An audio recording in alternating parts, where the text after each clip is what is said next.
Hello students, सामाजिक विज्ञान विषय की ऑनलाइन क्लासेस में आपका स्वागत है।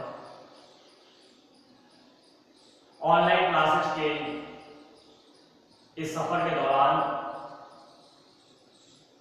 हमने पिछली कई वीडियो में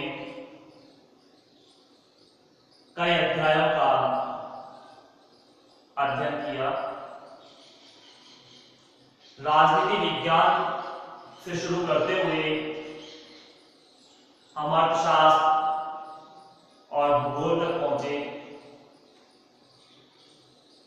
हमने जहां राजनीति विज्ञान के अंतर्गत केंद्र सरकार, राज्य सरकारों से संबंधित तमाम बातों की चर्चा की,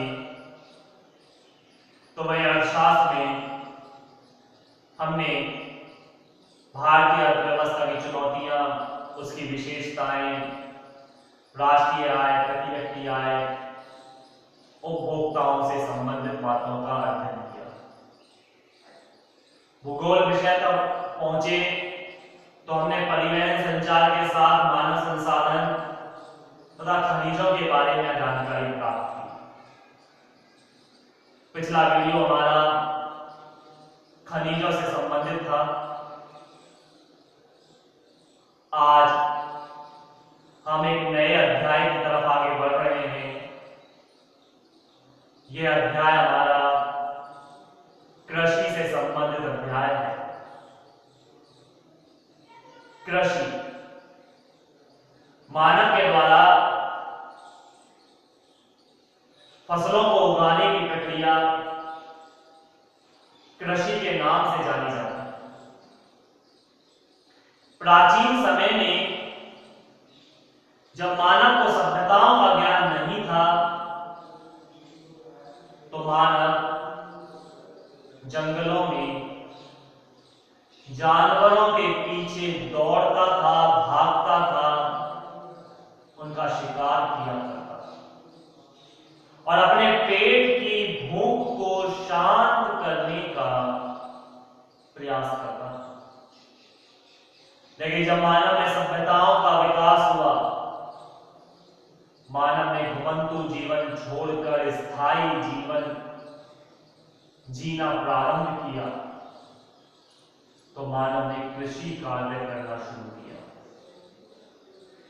प्रारंभ में कृषि स्थानांतरित कृषि हुआ करती थी, यानी स्थान बदल बदल कर की जाने वाली कृषि, जिसको वर्तमान में कई रूपों और स्वरूपों में परिवर्तित किया गया। आज हमारे देश की यदि हम बात करें तो हमारे देश की आज लगभग 55% आबादी कृषि कार्यों में संलग्न है। हालांकि यह आंकड़ा समय के अनुसार घटता चला जा रहा है।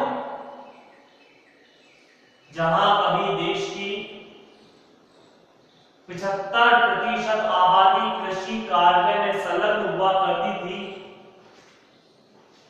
धीरे धीरे ये घटकर 55% पर आ पहुंची। यह आंकड़ा लगातार घटता चला जा रहा है, क्योंकि भारतीय कृषि जो मुनाफा देने वाली हो सकती थी, वो मुनाफा प्रदान नहीं कर रही। दूसरी बात, आज की नई जेनरेशन, आने वाली पीढ़ियां कृषि कार्य की तरफ उनका मोह भंग हो रहा है। मैंने एक सवाल आपसे पहले भी कहा था, आज भी इस सवाल को पुनः पूछना चाह रहा हूं कि कितने ऐसे स्टूडेंट्स हैं जो आगे चलकर कृषि कार्य करना चाहेंगे,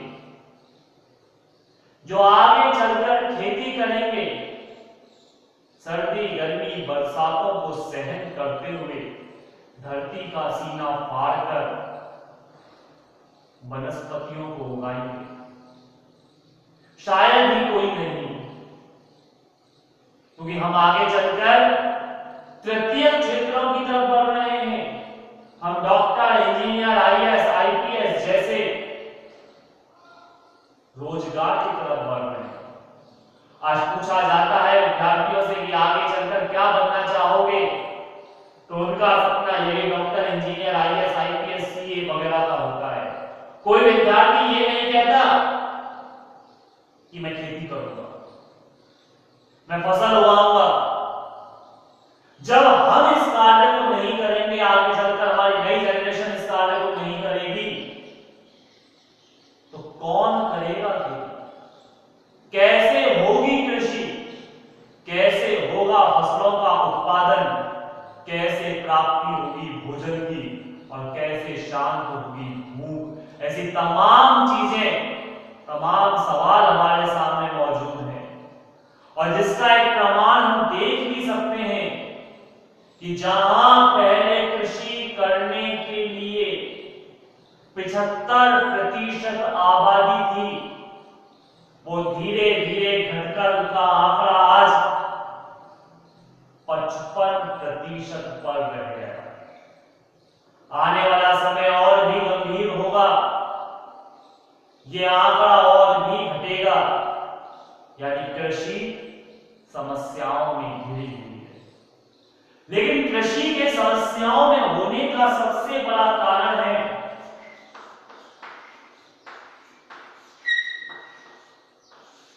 मानसून, क्योंकि भारतीय कृषि पूरी तरह से मानसून पर निर्भर है, और मानसून अनिश्चित है, अनियमित है।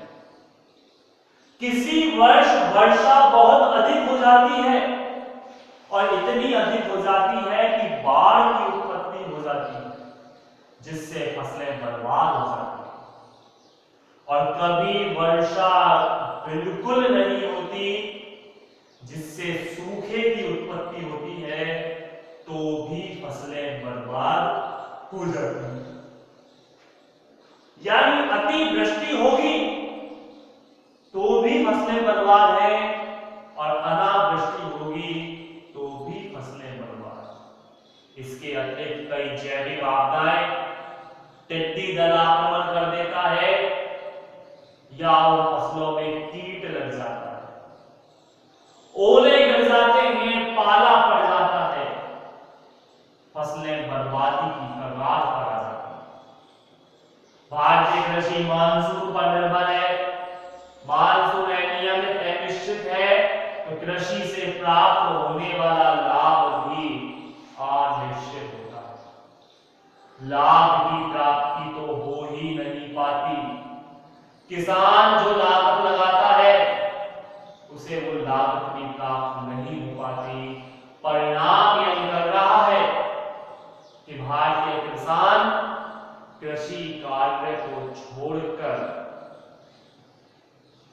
अन्य कार्यों की तरफ अग्रसर होगा। तो भारतीय कृषि आज समस्याओं में है। पहला आता है भारतीय कृषि मानसून पर निर्भर है, इसीलिए इसे मानसून का जुआ भी कहा जाता है। जुआ एक प्रकार का अवैधानिक, गैर कानूनी खेल माना जाता है। जुआ खेलने वाले व्यक्ति को नहीं पता होता कि वो जीतेगा या हारेगा। हो सकता है वो इतना जीत जाए करोड़ों लाखों की राशि, और हो सकता है वो लाखों करोड़ों हार जाए। तो इसीलिए मानसून का जुआ कहा जाता है। किसान दांव लगाता है अपनी पूंजी का। हो सकता है किसान को लाभ की प्राप्ति हो जाए, और हो सकता है किसान समस्याओं में और अधिक हो जाए। तो भारतीय कृषि मानसून का जुआ है। देश की 55% आबादी कृषि कार्यों में संलग्न है, जिसके बारे में हम चर्चा कर चुके हैं। ये भारतीय अर्थव्यवस्था का आधार है। जब देश की 55% आबादी इस कार्य को करती है, तो स्वाभाविक सी बात है, देश की अर्थव्यवस्था में इसका कहीं ना कहीं योगदान अवश्य होता है। तो कहने का आशय, भारतीय कृषि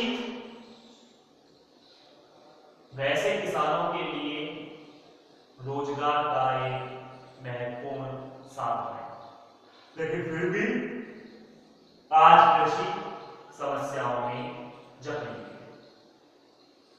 भारतीय कृषि जो मानसून पर निर्भर करती है, इस मानसून की निर्भरता के आधार पर भारत के अंतर्गत 3 प्रकार की ऋतुएं मानी जाती है, सर्दी, गर्मी और बरसात।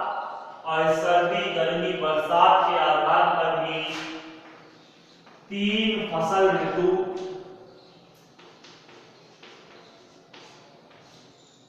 बताई गई। यानी भारतीय किसान हर ऋतु में फसल बोता है और उसी के आधार पर 3 प्रकार की फसल ऋतु या शस्य ऋतु जानी जाती हैं, जिसमें नंबर 1 आता है रबी की फसल, नंबर 2 खरीफ और नंबर 3 जायद। रबी की फसल, ध्यान दें, यह फसल अक्टूबर नवंबर में बोई जाती है तथा मार्च अप्रैल में काट ली जाती है। अक्टूबर नवंबर में रबी की फसल को बोया जाता है और मार्च अप्रैल में इसे काट लिया जाता है। इस फसल में गेहूं और सरसों की फसल को मुख्यतः शामिल किया जाता है, जबकि खरीफ मानसून के आगमन के समय अर्थात जून जुलाई के मौसम में इसे बोया जाता है और मध्य अक्टूबर तक इसे काट लिया जाता है। इसमें बाजरा और मूंगफली को प्रमुखतः शामिल किया जाता है। वहीं जायद की फसल अल्प अवधि के लिए बोई जाने वाली एक फसल है, जो मार्च अप्रैल में बोई जाती है और मई जून में काट ली जाती है। खीरा, ककड़ी, तरबूज जायद की फसलों में शामिल किए जाते हैं। जरा देखें रबी की फसल जो अक्टूबर नवंबर इसकी बुआई होती है तथा मार्च अप्रैल में इसकी कटाई, मार्च अप्रैल को काट लिया जाता है। इसमें शामिल होते हैं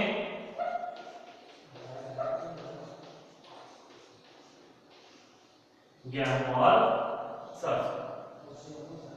वहीं खरीफ की फसल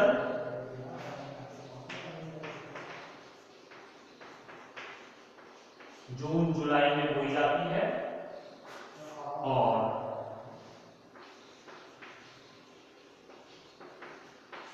अक्टूबर नवंबर में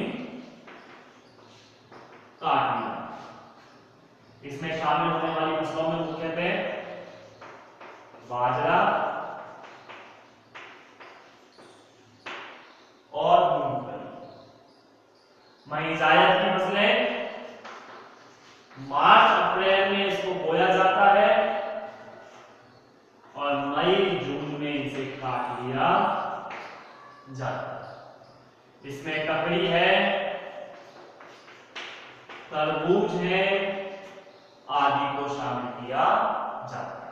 आप देखें हमारा भारतीय किसान भूमि को पड़ती नहीं छोड़ता, अर्थात किसी भी मौसम में भूमि को खाली नहीं छोड़ता है।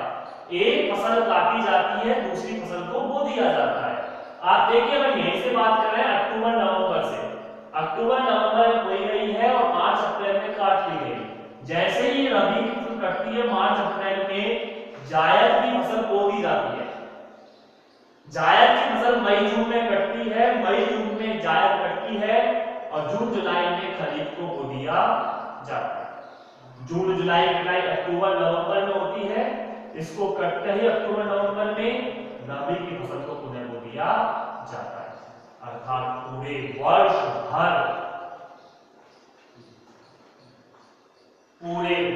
भर कृषि की जाती है, भूमि को पड़ती नहीं छोड़ा जाता।